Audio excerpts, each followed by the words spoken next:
Amigos, muy buenas noches. Aquí estamos nuevamente con ustedes, Alejandro Carrega y un servidor, para llevar a su programa de Verdades Divinas. Antes que otra cosa, yo quisiera leer un pequeño comentario que hubo en uno de los programas anteriores y que no habíamos pasado, pero es un comentario muy, no sé, a mí me parece muy bonito, muy halagador y sobre todo muy motivador. Hemos hablado de que Dios lo que quiere de nosotros pues es un huerto de virtudes, ¿no? Uh-huh. Hemos hablado de que todo lo que tenemos en nuestro interior como cosa, yo diría mala, entre comillas, o sea, nuestras miserias son como cosas negativas, pero que en realidad son la materia prima para la virtud.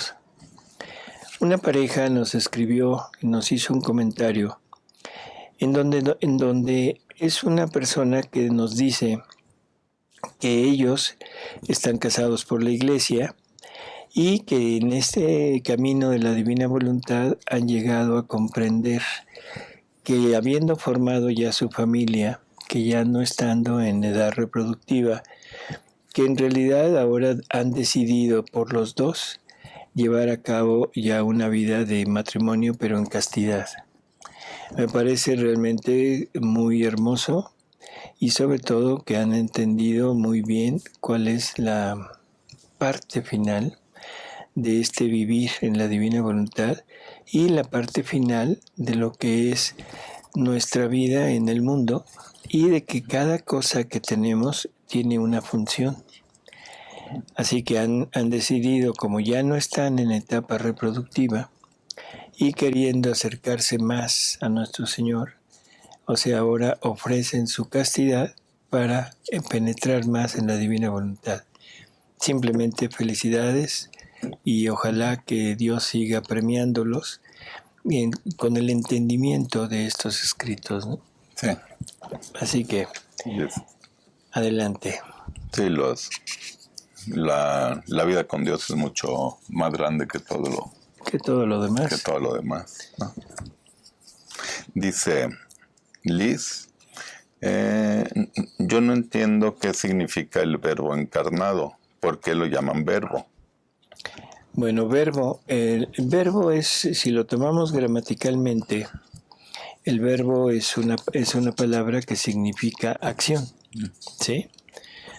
Cuando nos dicen que la Trinidad, o sea, el Padre genera al Hijo, ¿sí? O sea, es la expresión del Padre poniéndose en el Hijo. Santo Tomás de Aquino nos dice que Dios primero se conoce y después se expresa. Esa expresión sería la generación del verbo. O sea, él mismo, el Padre, se pone todo en el Hijo, pero también le pone todo el plan que el Padre quiere, la creación, todos nosotros, en fin. El verbo es el que lo lleva a cabo. O sea, la segunda persona de la Trinidad es la que lleva a cabo todas las acciones. Por eso, si es la palabra de Dios, la expresión de Dios, y esa expresión lleva a cabo todo lo que Dios quiere, entonces esta expresión que es palabra es una acción que es el verbo. Por eso es el verbo eterno. Dice familia Fragoso, doctor, ¿todo el conocimiento está en los 36 volúmenes o hay que buscar algo más? Bueno, el conocimiento de cómo llegar a vivir en la divina voluntad, de qué le pasa al hombre, qué le pasa a Dios cuando esto sucede, está en los libros de Luisa. Yo diría que falta conocimiento sobre la humanidad de Jesús y la humanidad de María. A veces como que yo siento, esa es cosa mía, por favor, yo siento como que nos falta un ejemplo de cómo se vive la divina voluntad en el mundo. Luisa no nos puede servir de ejemplo porque ella estuvo confinada en su cama durante 64 años. Así que realmente yo no encuentro respuestas de cómo vivir determinadas situaciones en el mundo con la divina voluntad. Por eso es que hay en las revelaciones privadas, sobre todo en la revelación de María Valtorta, que a mí me ha ayudado mucho, voy encontrando el cómo vive, cómo responde la divina voluntad en Jesús y en María ante las situaciones que se le presentan en el mundo. Entonces podríamos decir que María Valtorta sería como el complemento. Sobre todo, hay un comentario de Jesús a Monseñor Octavio Michelini en Italia, en donde él le dice que la obra que le está dictando a María Valtorta es una obra de que va a servir, va a tener gran auge y gran ayuda para su iglesia regenerada. ¿Sí? O sea, esta iglesia regenerada podríamos entenderla como la iglesia después de Luisa. ¿Sí? Así que yo creo que con eso bastaría. Sí, porque en la Biblia, por ejemplo, de la Virgen nos dicen muy poquito, ¿no? Un poquito. Así es. Bueno, esto es otra cosa que bueno que me lo mencionas. No podemos olvidar la revelación pública, que es la Biblia, sobre todo los evangelios, y todo lo que son las cartas de los apóstoles, ¿no? Que son como el fundamento de nuestra iglesia, de nuestra doctrina. Sí. Y concuerda perfectamente el Evangelio, todas las cartas de los apóstoles con lo de Luisa, es a la par. Bueno, esta pregunta complementa esto. Dice, ¿qué tan necesario es formarnos en Biblia, catecismo y magisterio de la Iglesia para vivir en la divina voluntad? Bueno, la Biblia, volvemos a decir, es la base. El catecismo es lo que la Iglesia ha ido estudiando, discerniendo a través de la revelación pública y lo ha plasmado como doctrina. Y es maravilloso porque puso cosas, llegó a conclusiones enormes en que coinciden perfectamente con la divina voluntad. O sea, no hay discrepancia. Cuando se habla de vida divina en el hombre, cuando se habla de toda la participación de la sabiduría divina, de los atributos divinos, de todo esto, como que a veces nos mueve un poquito hacia el lado de decir, híjole, ¿será cierto?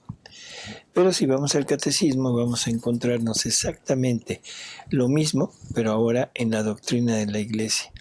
Por lo tanto, se nos quitan nuestras dudas, ¿no? Dice a la misma persona, ¿tiene algo que ver los 144,000 del Apocalipsis con los hijos del reino de la divina voluntad? No. En el Apocalipsis hay 144,000 y luego una muchedumbre inmensa que lavaron sus vestiduras en la sangre del Cordero. Pero hay un pasaje en donde hay un puñado de almas que trae el Cordero en la mano y San Juan pregunta, ¿y esos quiénes son? Y dice, son los que aprendieron el canto del Cordero. O sea, ese canto del Cordero, estamos hablando, es como decir la vida del Cordero, la expresión del Cordero, la forma de ser del Cordero. Y esas son las almas que van a vivir en la divina voluntad, porque son las que van a repetir la vida del Cordero, la vida de Jesús en la tierra.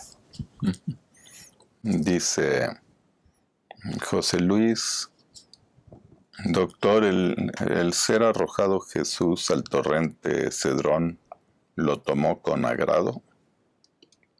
Pues no creo. Sí, ¿no? Vamos a entender que hay dos fases, dos facetas en todo lo que Jesús vive. Por un lado es el sufrimiento, es todo lo que pasa. No le pudo haber agradado en lo más mínimo entrar en el torrente Cedrón, pero esa es la parte física. Ahora, la parte espiritual, él toma aquello para reparar por todo lo que nosotros somos y presentarle al Padre una ofrenda, vamos a decirlo de esta manera, una ofrenda en donde Él permite ser ensuciado en aquellas aguas para reparar por la podredumbre que tenemos nosotros en nuestro interior. O sea, de alguna manera nos está representando que en nuestro interior somos el canal del desagüe y que Él permite que lo arrojen ahí para reparar y presentarse ante el Padre sumergido en aquella podredumbre para decirle: Padre, mira, soy tu hijo, estoy con esto, pero esto te lo ofrezco como una reparación debido a quién soy y cómo estoy. Te lo ofrezco como una reparación por todo lo que nuestras criaturas hacen en su interior. Dice Familia Fragoso, ¿esto llegará a toda la humanidad en algún momento? ¿Llegará a toda la humanidad en algún momento? Sí, esto es como la revelación pública, la Biblia, el conocimiento de Jesús. Yo pienso que en el mundo ya no hay nadie que no sepa que hubo un Jesús. Que todo el mundo lo acepte, el mismo Jesús nos va diciendo a través de los escritos, siempre nos dice: serán pocos, serán pocos. Quiere decir que de alguna manera muchos van a rechazar este conocimiento. Suponiendo que el reino se extendiera quizá a todos, Jesús nos dice que en muy poco tiempo, el mal va a entrar como nunca y va a haber muchísimos que aún estando en este reino se saldrán para cometer ese mal. Entonces serán pocos, no se nos olvide. Dice Sterix, buenas noches. Entonces también las personas malas pasan por nuestra vida por algo y también hay que ver ahí el amor de Dios. Bueno, el amor de Dios en las personas necesitamos verlo porque Dios ha puesto un amor específico en ellas. Que no lo usen, que no lo tomen, eso no quiere decir que no lo tengan. Todos tenemos a un Jesús en nuestro interior. Ahora, este Jesús en nuestro interior me va a servir a mí de algo. Me puede servir de ejemplo para ver lo que pasa cuando alguien se aleja de Dios. Me puede servir para enternecerme de Jesús habitando en aquella persona. Condolerme de ese Jesús que está sufriente en esa persona. Él me va a servir de medio para reparar por todo lo que aquella persona o aquellas personas están cometiendo y están dejando a Jesús a un lado. En fin, sí tiene un significado. No quiere decir que Dios nos las ponga. No es que Dios ponga a alguien malo, a alguien nocivo, lo ponga cerca de mí para que yo aprenda. No. Pero aquella persona que rechaza a Dios, para mí me debe servir como un ejemplo para no caer. Me debe servir como un estímulo para reparar. Me debe servir como un estímulo para amar a ese Jesús que está agonizando en aquella persona y que yo debo ofrecer no solo para reparar, sino para darle vida a aquella persona. Eso lo hago en mi interior, eso lo hago repitiendo las obras de Jesús, uniéndome a las obras de Jesús y probablemente pueda convertirse y pueda salvarse. Y se salvaría y se convertiría por nuestros actos. Le pregunta Marta Leticia, ¿cuántos años lleva usted en el conocimiento de la divina voluntad? 34. Toda una vida. O dos. O dos. No. Dice Manuel, mi pregunta es si María Santísima fue una correspondencia de amor, el dar a luz a Jesús, fue una correspondencia a la divinidad, siendo ella la nueva Eva y Jesús el nuevo Adán. Bueno, la correspondencia a la divinidad fue en la aceptación total que ella tiene desde el momento en que fue creada su alma, o sea, esa aceptación total, sin cortapisas, a todo lo que era la voluntad de Dios.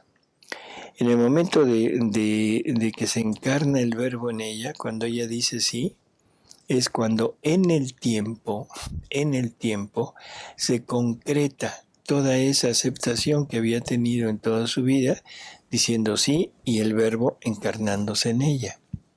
En el momento que lo da a luz, es el momento en que María, teniendo toda aquella acción reparadora por todo el mundo, lo pone fuera ahora para que sirva para salvación de toda la humanidad.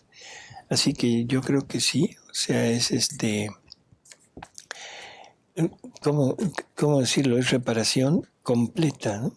La que hace María. No, preguntan Marta Leticia que si ya vivimos en divina voluntad. Ay, que Dios la oiga. ¿Verdad? Que Dios la haga profeta, mujercita. Es muy difícil, o sea, las cosas del ser humano son muy, muy cambiantes. Ponemos toda nuestra intención, de eso estamos seguros, cuando menos con Alejandro y pues un servidor. Pues ya se trata. Tratamos. Pero Hasta dónde sea vida, bueno, pues eso solo Dios lo sabe. Y esperemos que lleguemos a hacer vida divina en algún momento, aunque sea el final de nuestra vida, ¿no? yo cuando lo vea a usted me van a faltar a mí 20 y tantos años. Ah, bueno.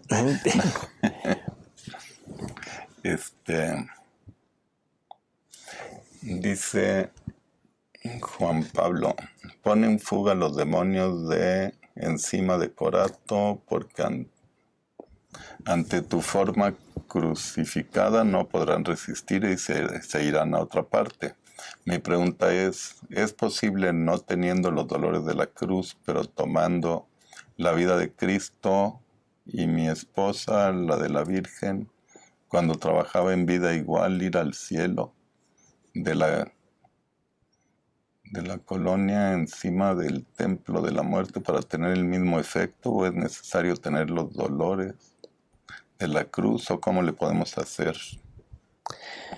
Bueno, lo que yo entiendo es que está preguntando si es necesario la parte física de los sufrimientos de Jesús. No. En este ambiente de la divina voluntad monta sobre nosotros, sobre nuestros actos, los actos de Jesús. Entonces, toda la pasión de Jesús, con todos los efectos, todo lo que Él consigue, se monta, se pone en mis actos y ahora se renueva y se duplica toda la acción de Jesús, que es el mejor, vamos a decir, victimado que puede haber. Entendiendo que para eso es necesario ser alma víctima. Y el alma víctima está en la divina voluntad, clavando cada acto de mi voluntad, no dejándolo actuar y actuando ella junto con mi voluntad. Entonces el sufrimiento todo es interior, espiritual, no dándole nunca vida a nuestra voluntad sola. Y en eso se monta la pasión de Jesús, se montan todos los actos de Jesús y llevan a cabo los efectos de toda esa pasión de Jesús. Dice María, doctor, ¿por qué el Padre Nuestro en la Divina Voluntad se reza, hace tu voluntad del cielo como en la tierra, y tenemos la costumbre de rezarlo en la tierra como en el cielo? No sabría decirle, o sea, la Iglesia ha hecho adecuaciones al Padre Nuestro, igual que a otras cosas, pero los porqués, pues no sabría yo decirle. Lo único que puedo decir con plena seguridad es que el Padre Nuestro que rezó Jesús es como lo hemos expresado en algunas ocasiones, ¿no? El hágase tu voluntad como en el cielo, así en la tierra. El cómo nos pone el modelo, cómo se hace en el cielo. No es que se haga aquí y se haga allá, sino que se haga como, tal y como se hace en el cielo.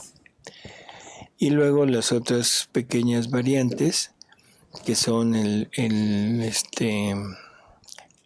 pan nuestro de cada día, ese sigue igual, pero ahora se le agrega una intención o una cosa que Jesús quería, que es el pan de su voluntad, el pan de su palabra y junto el pan eucarístico y luego el pan material.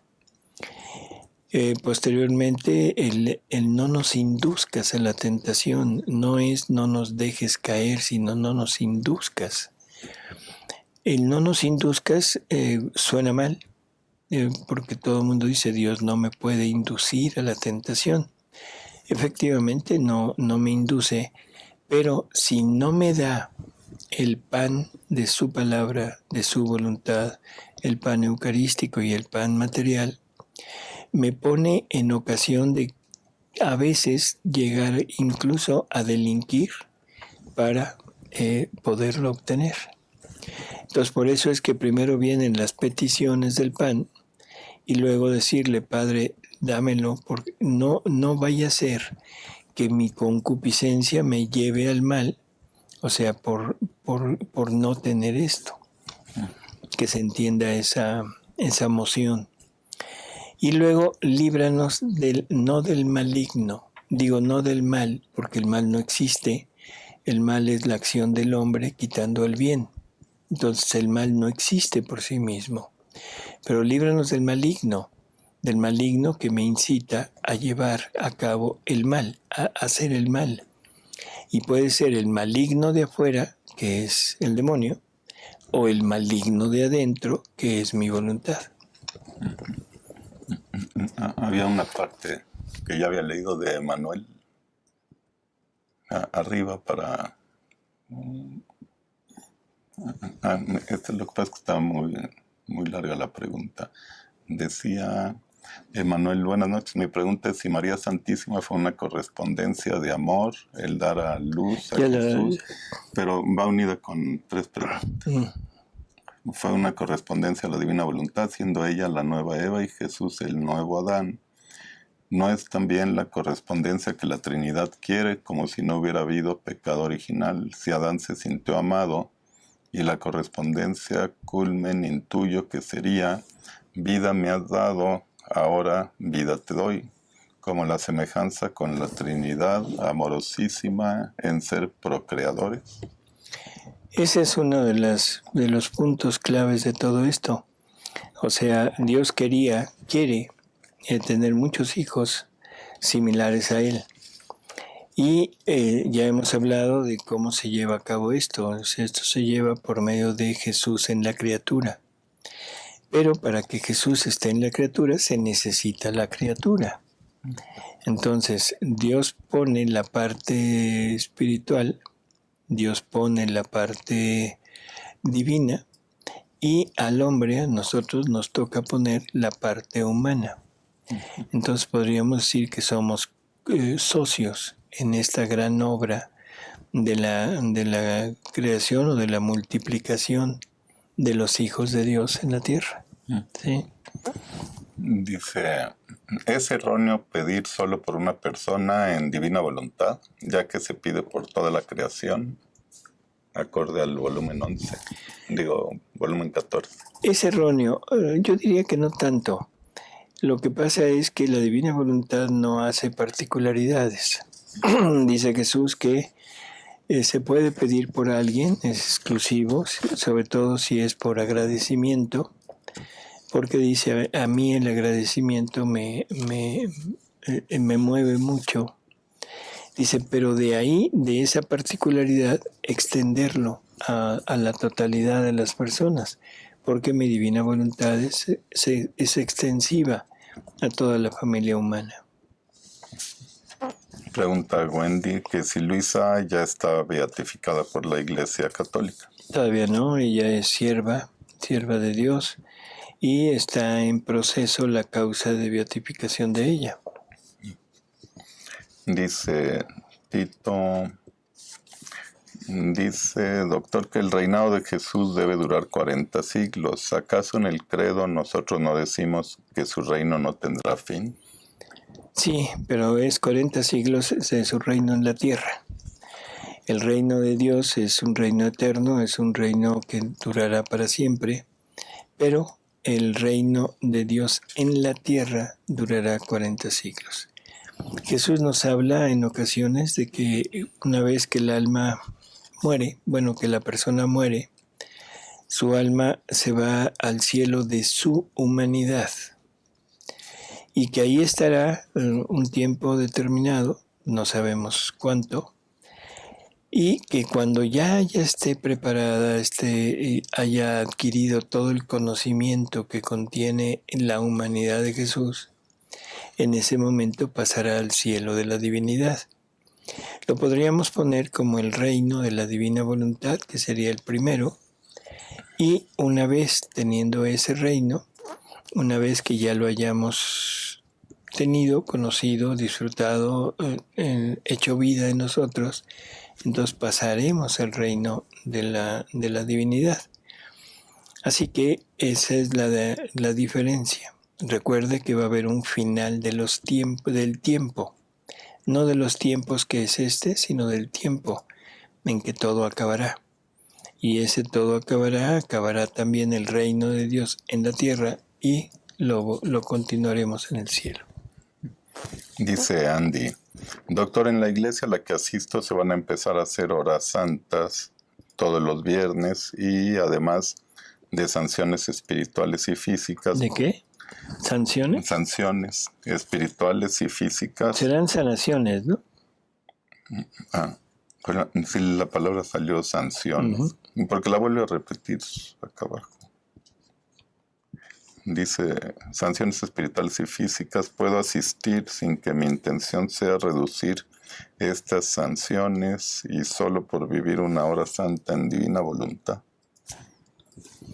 Yo creo que sí, o sea, si no toma usted la parte que van a hacer como vida y todo lo pone como esa vivencia en la divina voluntad, Van a ser sanaciones. O sea, no hay ningún problema, ¿no? Sí me gustaría, si es tan amable, si nos está escuchando, que nos aclarara si son sanciones o sanaciones. Y en caso de ser sanciones, que nos dijera a qué se refiere. Y lo dice, tengo otra pregunta, si se me escapó alguna mentira, ¿debo confesarme para comulgar? No, acuérdese que para comulgar, o sea, el impedimento es tener un pecado mortal. Una mentira, es un pecado venial, que en realidad en la divina voluntad ya el pecado venial y el pecado mortal pues como que se van como igualando, porque en los dos se le da muerte a una vida divina en la persona, en el acto. Sin embargo, o sea, para la Iglesia, el pecado que impide la comunión es el mortal. Los otros, con un arrepentimiento, con un acto de contrición, se borran. Dice, de Chile, Jesús le dice a Luisa que aunque tome siglos el reino vendrá. Esto indica que puede tardar mucho o ya comenzó con la muerte de Luisa. Bueno, el reino ya está. El reino se inaugura, se instaura en Luisa. Y digo se inaugura o se instaura porque el reino ya existe. El reino es Jesús. El reino lo vive María, ella es la reina de este reino. Pero no había esa parte de establecerlo en la criatura salida de pecado original. Y ese es el trabajo que toma Luisa. Cuando Luisa muere, se decreta que ya el reino ya está y ahora lo único que falta es empezarlo a poblar, o sea, criaturas que acepten estas verdades y que empiecen a vivirlas. Cada criatura será un reinito que se irá agregando a los tantos reinitos que haya para ir engrandeciendo el reino total de Dios. Dice José Luis, en mi entender, en la divina voluntad es el silencio y la reparación. Hay un sacerdote muy escuchado que dice que hay que denunciar llenándose de valor para hablar de todo lo que no te parece de tus hijos, de tu esposa, y el daño que nos hacemos y que no se sana. Hay que propiciar el tiempo de expresarlo. Si quiero vivir en la divina voluntad, ¿cómo debo tomar estas predicaciones? Porque siento contradicción. Simplemente le voy a decir una cosa. Imagínense a Jesús sacando a la luz todo lo de los apóstoles. Los apóstoles hubieran medio matado a Judas antes de que lo entregara. O sea, no se trata de exponer, se trata de encubrir por caridad. O sea, y tratar de sanar, tratar de llevar al bien a la persona, no de descubrirla. Eso se hacía en el Antiguo Testamento. Y eso se hacía siempre y cuando ya se hubiera rechazado toda la ayuda, porque nos dicen que primero había que decirle al hermano el error. Si no te hace caso, junta 2 testigos y ve y dile otra vez. Si no te hace caso, llévalo ante los jueces, o sea, y ante el pueblo, y ahí expone esto. O sea, quiere decir que va de menos a más, pero es encubriéndolo por amor, encubriéndolo por caridad. Así que esa forma de predicar, perdón, pero yo creo que no es correcta. Dice, otra pregunta, ¿se puede vivir ya en divina voluntad sin conocer todos los escritos o aún habiendo leído todos los volúmenes no vivirla? La primera es negativa. Se puede vivir conociendo, aunque fuera unas pocas verdades, y lo que pasa es que vamos viviendo, pero vamos tomando hasta donde conocemos. O sea, los bienes que yo tomo de la divina voluntad es hasta donde conozco. Lo segundo, no es, eso es así. Yo puedo leer todos los volúmenes y no vivir en la divina voluntad. Le pone un comentario. Dice, tengo, la misma persona, José Luis, tengo entendido que usted, doctor, es de los que más conoce de los escritos, pero usted no se dice vivir en divina voluntad. Por esto, ¿no hay entonces un grado de conocimiento donde se diga sí o no se vive? ¿O experimentar la paz en uno es la señal? Es que, bueno, el primero, no sé de dónde sacó eso de que de los que más conocen, no creo. Pero sí, lo que le puedo decir es esto. O sea, el vivir en la divina voluntad, o sea, nos va a dar señales, la paz interior, la inmutabilidad, en fin, cosas que vamos viendo en nosotros, en nuestro actuar, en que vamos descubriendo que no somos nosotros, porque nos conocemos de antes y sabemos cómo reaccionábamos, ¿no? Sin embargo, hay situaciones en las que todavía sale el hombre viejo, del que hablaba San Pablo. El hombre viejo que sale, que lo tratamos de reprimir y que volvemos otra vez a lo mismo, a la rutina de la divina voluntad. ¿Qué tanto Jesús nos tome esto como simple, no sé, un defecto, como una debilidad, y Él supla esos momentos, o que nos diga, te saliste y ahora vuélvete a meter? En realidad el salirnos implica romper la vida que estábamos haciendo y luego volverla a tomar. El que Él supla no se interrumpe. Yo pienso que estas cosas no son necesario estar pensando en ello. Lo que es necesario es estar atento a poner lo más que podamos por vivirlo. Si me salgo, si no me salgo, si hago o no hago, bueno, tengo el conocimiento, pongo toda mi intención de volverme a meter. ¿Qué tanto se rompió o no se rompió? Eso solamente Jesús lo sabe. Es que Como que lo quieren poner de referencia como para decir, a ver, a qué horas me toca a mí, pero es algo personal, ¿no? Es personal. Con Jesús. Así es. Él lo único que quiere es nuestro sí y a caminar. A caminar y nuestra disposición en cada momento, ¿no? Sí, y Él sabe cómo irnos apurando también. Así es. Dice de Chile, bueno, ya lo respondió, ¿cómo saber si uno vive en la divina voluntad?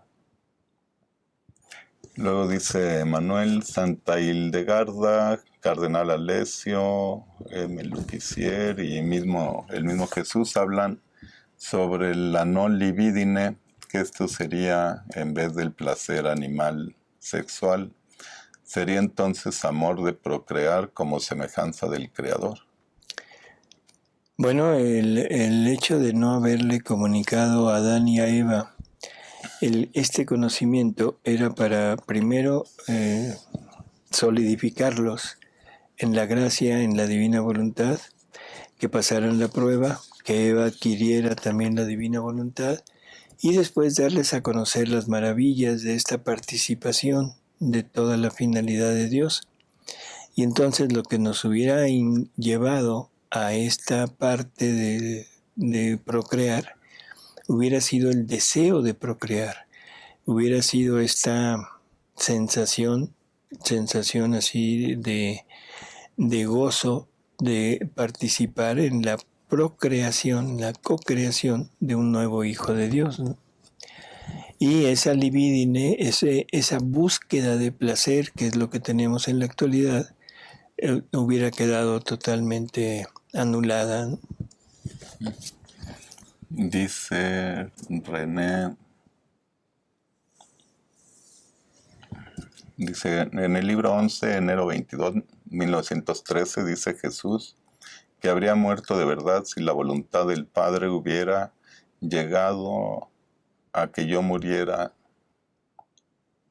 No entiendo esa parte, si murió de verdad. No, pero se está hablando de los sufrimientos interiores. O sea, es cuando Jesús le muestra a Luisa todo lo que él sufre en su interior y esas muertes interiores que él sentía. Hemos descrito esas muertes interiores como Él que es Dios, tener que tomar sobre de Él todos los elementos del pecado nuestro y tener que vivirlo como si fuera realmente de Él. O sea, en ese momento siente totalmente la muerte divina en Él, siente la muerte divina y siente la vida de la voluntad humana obrando en Él. O sea, ahí es una muerte. Pero ahí el Padre lo rehace, el amor divino lo rehace, lo vuelve a la vida. O sea, esto está hablando sobre los sufrimientos internos que Jesús sufre en toda su vida. La muerte final, o sea, la muerte en la cruz, es una muerte real, totalmente real. Y también, o sea, ahí no es el Padre quien lo revive, sino es Él mismo quien tiene el poder de retomar su vida. Él dice, nadie me la quita. Yo la doy voluntariamente y tengo el poder de tomarla y dejarla, de entregarla y retomarla. O sea, son dos cosas diferentes. Así que en términos generales necesitamos entender que es necesario que Jesús sufra muertes en el interior de Él durante toda su vida para reparar por tantas muertes que la familia humana le ha dado a la vida divina en ella. Así que ahí es donde el Padre interviene para no dejarlo morir en totalidad, en realidad, ¿no? Dice de Chile, la vida divina está en nosotros. Usted dice que Jesús debe estar en nosotros para que la divina voluntad obre en nosotros. Uh-huh. Así es. O sea, la divina voluntad tiene su centro, su sede, por decirlo, en la humanidad de Jesús. Para que esta divina voluntad pueda actuar en nosotros, necesitamos a su centro de donde actúa, y ese centro es Jesús. Por lo tanto, por eso es este intercambio de vida entre Jesús y nosotros, llegar Jesús a habitar en nosotros para que a través de él la divina voluntad obre en nosotros. Y entonces, de alguna manera, estamos repitiendo sus obras. Yo tomo como materia prima los pasos de Jesús para ponerlos en mis pasos, pero son mis pasos. Entonces yo doy mis pasos con la materia prima de los pasos de Jesús. Por lo tanto, ahora mis pasos adquieren todas las características y todas las prerrogativas de los pasos de Jesús. Y así de todo lo demás. Pero sí, es necesario. Jesús le dice a Luisa, hija mía, al alma que vive en mi voluntad le es necesaria mi vida real en ella, no mística, como para aquellos que tienen mi gracia, sino mi vida real. Porque si no, ¿quién daría esa facultad a mi voluntad de obrar en ellos? Dice Isi, en Diálogos Divinos 83, en Fundamentos, cuando nos pide humillación, como principiante como lo soy, sería bueno repetir la oración que Jesús repitió ante Dios Padre. Y pone la oración, ayúdame Padre, necesito consuelo. Es verdad que mis culpas me hacen repugnante, despreciable, el último entre los hombres. Padre, Dios mío, si es posible, pase de mí este cáliz, pero no sea mi voluntad, sino la tuya. Bueno, de alguna manera podría servir, definitivamente sí. Pero esa humillación, o sea, debe de llegar al punto de ser la nada. ¿Sí? Entonces entender que somos nada, y creo que esa es la mayor humillación que podemos dar, que podemos tener, y reconocer que todo lo que tenemos nos es dado, y nos es dado por Dios, ¿no? Dice Sophie, entonces cuando estamos sufriendo algo muy doloroso, puedo unir mi voluntad humana a la divina voluntad para reparar ese pecado, esa enfermedad, etc. Uh-huh. Así es. Y puedo unir todo lo que me pasa de sufrimientos, pueden ser materiales, morales, espirituales, los puedo unir a los sufrimientos de Jesús. Reparo los pecados, reparo lo que la humanidad ha hecho, y sobre todo estoy llevando a cabo los mismos actos de Jesús, muriendo junto con Él, sufriendo junto con Él, siendo fustigado junto con Él, siendo coronado junto con Él, para llevarle a toda la humanidad los efectos de aquello. Entonces los dejamos como gracias, como dones, como ayuda, como luz, como fuerza, para que el mundo se convierta. Dice Hilda, ¿por qué Luis al ser víctima perpetua va a permanecer definitivamente en una cama? ¿Eso fue porque ella quiso o porque fue voluntad de Dios que Luisa permaneciera sola y en una cama? Fue voluntad de Dios, o sea, fue lo que Jesús le pide. Luisa acepta, y en el momento que Luisa tiene la divina voluntad, en ese momento también es voluntad de ella. Así que ella estuvo confinada en esa cama, que fue el sacrificio que Jesús le pide. Nunca estuvo enferma, incapacitada. Sí se enfermó, pero nunca estuvo incapacitada. O sea, porque por ahí se dice que una enfermedad la llevó a estar en cama. No es cierto. Es un ofrecimiento de ella. Dice Isi, para explicar a los niños la divina voluntad, ¿se puede decir que Dios hace dos opuestos, como bien contra mal? Comer Eucaristía divina. ¿Cómo explicarle a los niños de divina voluntad? Pregunta que si está bien hablarles de que Dios hace dos opuestos, como el bien contra el mal. No, totalmente. Yo diría que no es correcto enseñar eso. Porque está poniendo a Dios, poniendo como el que pone, el que crea, el que de alguna manera está sugiriendo, o no sugiriendo, sino poniendo al mal. Dios no pone el mal lo pone el hombre.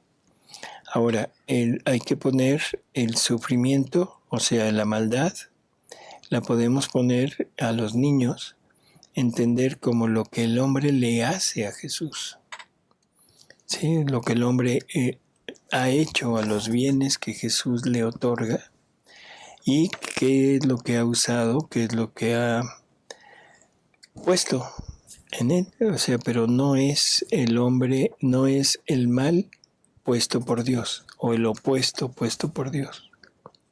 De ella misma, hablando también de los niños, dice: una manera que se me hace fácil acostumbrarme, su presencia en todas mis horas y todas mis obras, es aplicar lo que dice en el libro de Cielo 1 y hacer lo que él hacía en su casa con mamá.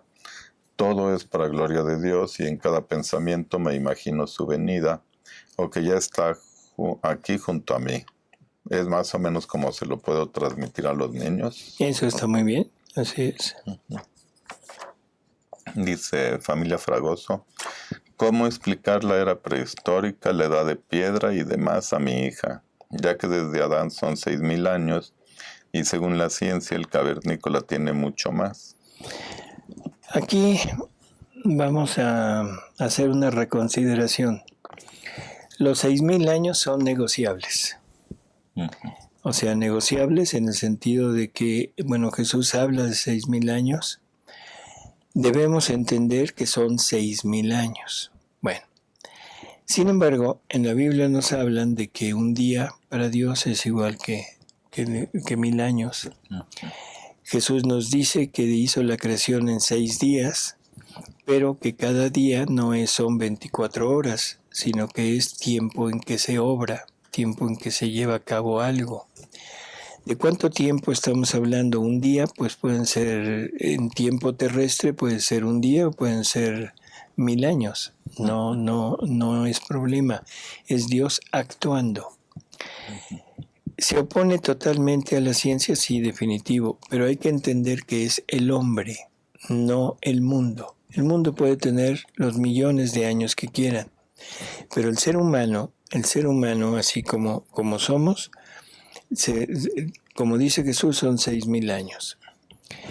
Podríamos negociarlo en el sentido de decir, bueno, para enseñarlo y no crear conflicto, podemos hablar de un tiempo, mucho tiempo, pero entendiendo que primero, que es creación de Dios, no es evolución, ni siquiera evolución mitigada, sino es creación.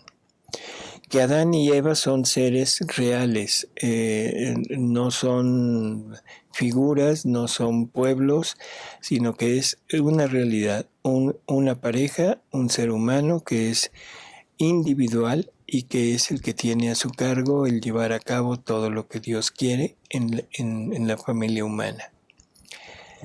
Así que eso. Las eras que se suceden. Aquí hay algo que necesitamos entender. Entre más antiguo vayamos descubriendo restos humanos, verdaderos restos humanos, debemos entender que vamos a tener que encontrar al hombre cada vez más perfecto, porque se acerca a la creación de Dios. Y aquí nos quieren poner que el hombre va siendo cada vez más imperfecto porque nos quieren acercar a la evolución. Nos quieren acercar a los primates. Entonces, ¿qué debo yo creer? Hay datos muy curiosos, no recuerdo ahorita el nombre de esta científica, es una antropóloga, pero ella dice que los restos más antiguos del ser humano, esos restos son más perfectos que el mismo hombre actual. O sea que va acorde con esto.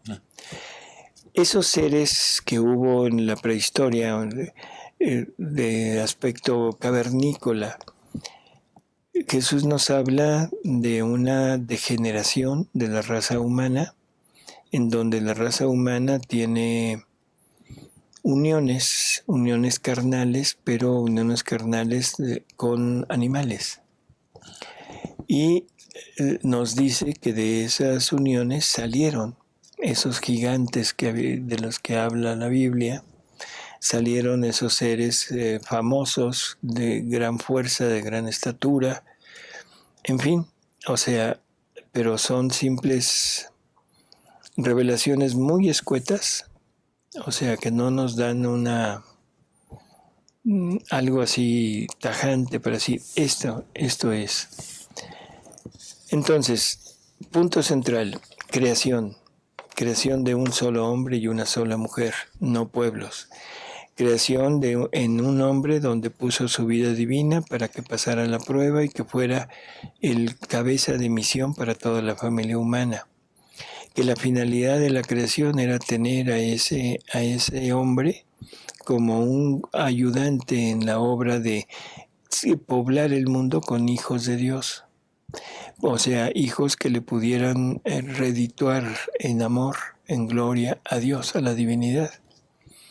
El tiempo, como digo, olvídelo, no tenemos mayor problema, pero lo puede enseñar como decir, bueno, son 6,000 años del hombre verdadero, pero todo lo demás que haya existido antes son animales, no hay problema.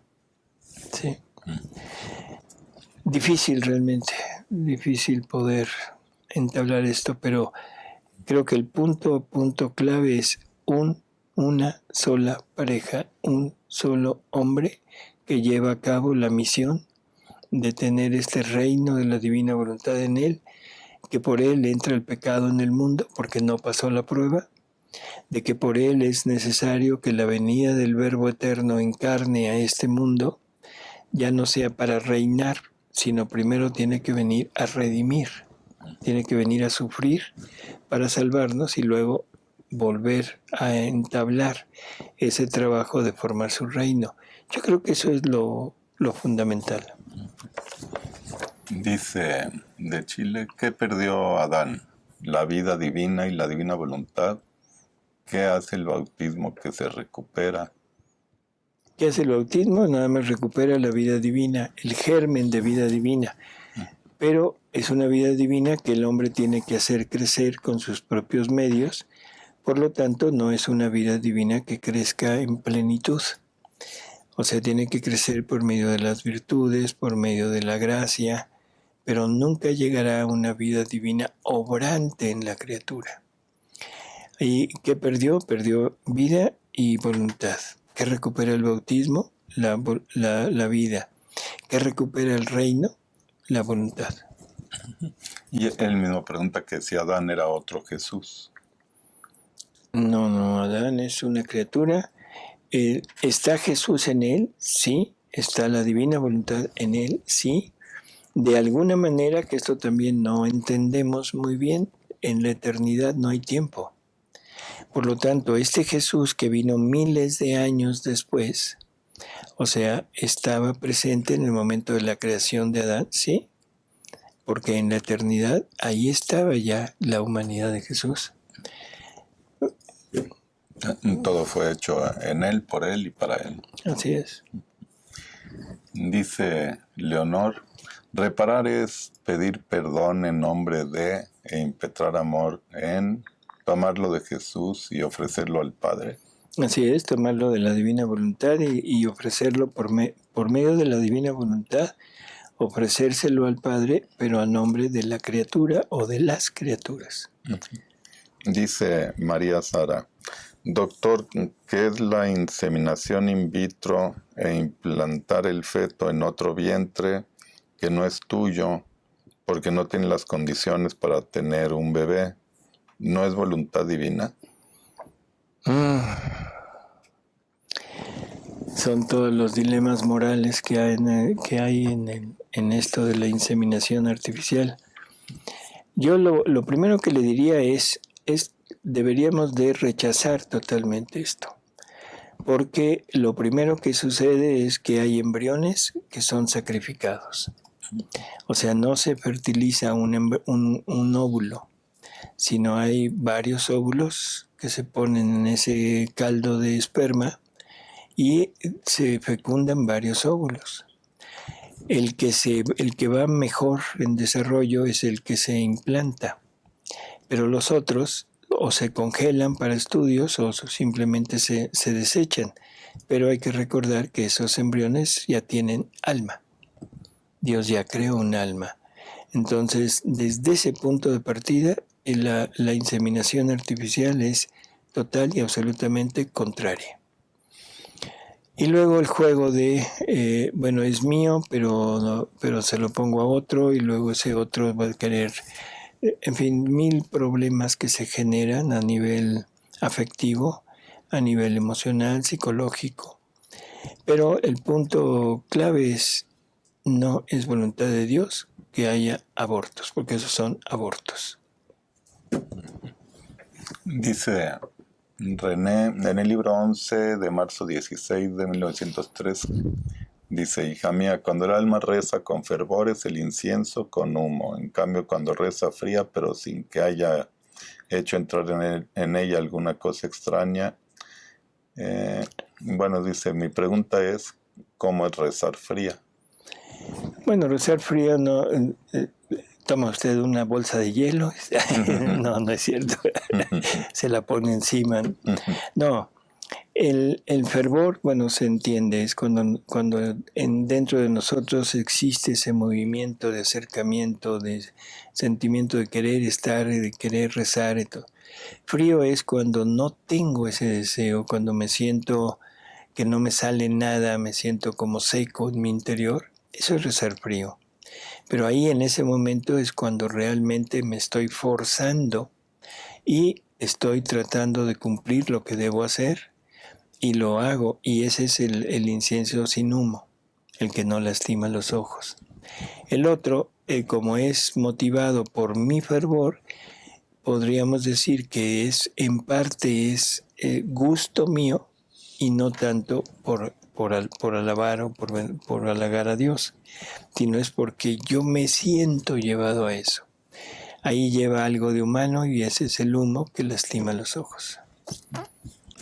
Dice de Chile que sí hay relación entre el libro de Grignion de Montfort y, bueno, y su obra con la divina voluntad. Bueno, Grignion de Montfort habla del triunfo de María, habla mucho sobre los apóstoles de los últimos tiempos, que en realidad no son tanto los apóstoles, sino está hablando de la santidad humana con la santidad divina. Él no le llama divina, pero él habla de portentos de santidad, que será tan distante la una de la otra como lo es la hierba con los montes del Líbano, con los cedros del Líbano, ¿no? Si lo comparamos en altura, en fuerza, en grosor, pues es infinita la diferencia. Él entreveía esta santidad como algo enorme, y esos van a ser los hijos de María, en el sentido de que María los va a ir formando, y por eso le llama los apóstoles de los últimos tiempos. Pero en realidad lo que habla es el triunfo de María, y el triunfo de María es el triunfo de la divina voluntad. Uh-huh. Hay que entender que todo lo que la Virgen ha mencionado del triunfo de su corazón o el triunfo de los corazones inmaculados de Jesús y María es el reino de la divina voluntad. Dice Andy, de la pregunta de hace un rato, que no eran sanciones, sino son sanaciones. Sí, porque sí. Es que hay una persona que dice que las personas hacen preguntas que usted ya ha explicado en sus videos anteriores, que es mejor que los escuchen bien y varias veces. Pues a ver qué hacemos para evitar eso. Es que esto es un problema. Yo quisiera decirles lo siguiente. Hemos ido tratando varios temas, o sea, ya son pues bastantes programas, y se han ido tocando diferentes puntos. Yo entiendo que a veces nos surgen dudas, nos surgen inquietudes, y quisiéramos aclararlas en el momento. Es válido, o sea, y cuando la pregunta tenga relación con la divina voluntad la vamos a contestar. Pero sí, yo coincido con este comentario de que habrá que escuchar los otros programas porque en ellos se va explicando muchas de las cosas que ahorita pueden generar cierta duda, ¿sí? Así que, bueno, ojalá lo pongamos en acción eso, ¿no? Lo tomemos en cuenta. Sí. Dice Mox, doctor, usted dice que la mentira es pecado venial. Más bien toda mentira es pecado mortal, ya que falta el 8º mandamiento de la ley de Dios. No mentirás ni levantarás falsos testimonios. Bueno, en términos generales estamos hablando de que cuando una persona miente, la mentira lleva muchas variantes. Pero la mentira común, la mentira así es que llegamos a casa y nos dicen, ¿en dónde andabas? Pues andaba con fulano, con sutano, fui a tal parte, fui a esto. Y es simplemente a veces hasta por no dar explicaciones. A veces la mentira es lo que acostumbramos decir, mentirita blanca. Yo estoy de acuerdo en que no deberíamos de mentir nunca, pero en la iglesia no se toma como pecado mortal. Y esto, o sea, por favor, rectifíquelo con un sacerdote, porque a lo mejor me equivoco, pero en términos generales una mentira no es pecado mortal. Si es una mentira que ya lleve dolo y que vaya implícito el riesgo para alguna persona, para alguna situación grave, ahí probablemente sí pudiéramos entrar ya no en mentira, sino en un perjurio. Así que yo creo que hay que diferenciar esto, ¿no? Pero la mentira común no es pecado mortal. Dice de Chile también, ¿qué es el te amo que hay que decir en los giros? ¿Qué es el te amo? Jesús dice que el te amo es todo. ¿Qué quiere decir es todo? O sea, el te amo en Dios es darse, no es sentimiento. Cuando yo le diga a Dios con la divina voluntad te amo, lo que le estoy diciendo es me estoy donando totalmente a ti, estoy renunciando a todo, estoy poniendo todo a tus pies para que tú hagas con lo mío lo que tú quieras. Esa es la donación total. Por eso es que Jesús dice que un solo te amo, el te amo es todo. Y que cuando nos sintamos fríos, como decíamos hace un momento, el solo hecho de decir te amo es suficiente. Dice Johanita, ¿es de la divina voluntad regañar o llamar la atención a otra persona? En mi caso, a un estudiante, donde no se pierde la paz interior, o ese acto es de la voluntad humana. Bueno, es que la palabra regañar ya implica toda una acción de agresión, ¿no? Uh-huh. Yo creo que el corregir sería como la palabra más correcta. Vamos a corregir, vamos a mostrarle a la otra persona lo que debería de hacer o lo que está haciendo, pero en forma más suave, no en un regaño. Y eso sería totalmente correcto, ¿no? Y el que yo no pierda la paz, eso también es una señal muy buena. Si en un regaño yo pierdo la paz o me intranquilizo, señal de que me salí y es de voluntad humana. Dice, ¿cómo hablar de divina voluntad a otros miembros de la iglesia que dudan o lo niegan, y a personas alejadas? ¿Cómo estuvo? ¿Cómo hablar de divina voluntad? ¿Cómo hablar de divina voluntad a otros miembros de la iglesia que dudan o la niegan, y a personas alejadas? Yo creo que el punto es, la persona que niega la divina voluntad es por desconocimiento. O sea, una persona, si conoce realmente su religión, su doctrina, no puede negar la divina voluntad porque estaría negando el catecismo. Entonces, probablemente la forma más adecuada sería entrar por medio de la revelación pública, entrar por el Evangelio. Hay palabras de Jesús, hay frases de Jesús que nos llevan a la divina voluntad. O sea, el hecho de decir, ya no harán mis obras, sino aún mayores, el te quiero santo, pero como mi Padre Celestial es santo. O sea, el yo en ellos, tú en mí, para que ellos sean uno con nosotros, como tú y yo somos uno.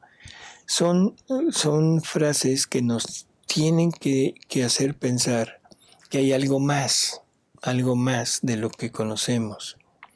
Cuando Jesús me dice que necesitamos conocer la verdad plena, pero que no la conocemos, y que algún día la conoceremos, me está diciendo que lo que tenemos no lo es todo.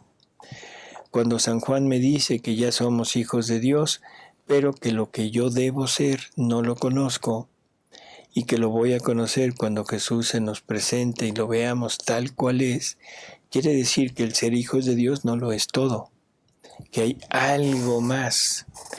Entonces no se trata de discutir, se trata de demostrar. Entonces una persona católica, creyente, que por temores o por escrúpulos no quiere aceptar la divina voluntad, con el catecismo en la mano, con la Biblia en la mano, el Evangelio en la mano, podemos hablarle de divina voluntad sin decir que es Luisa Picarreta, sin decir que es divina voluntad. Si eso no lo acepta, bueno, pues entonces sería inútil hablar de la divina voluntad.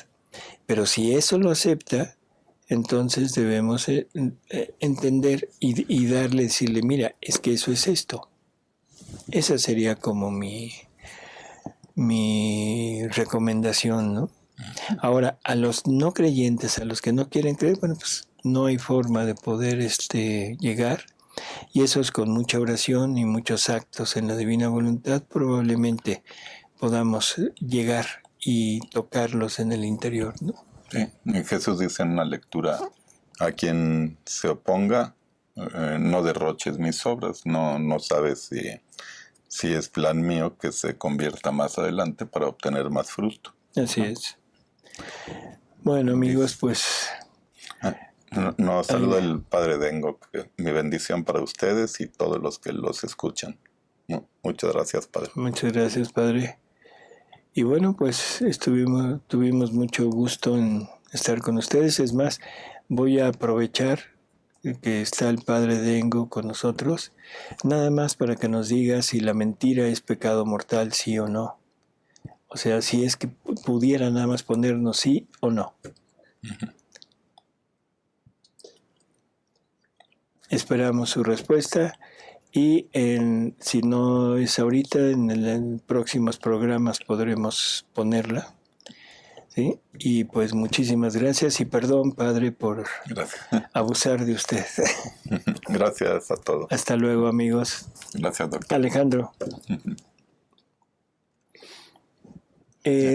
Un último aviso. El próximo día 27 y 28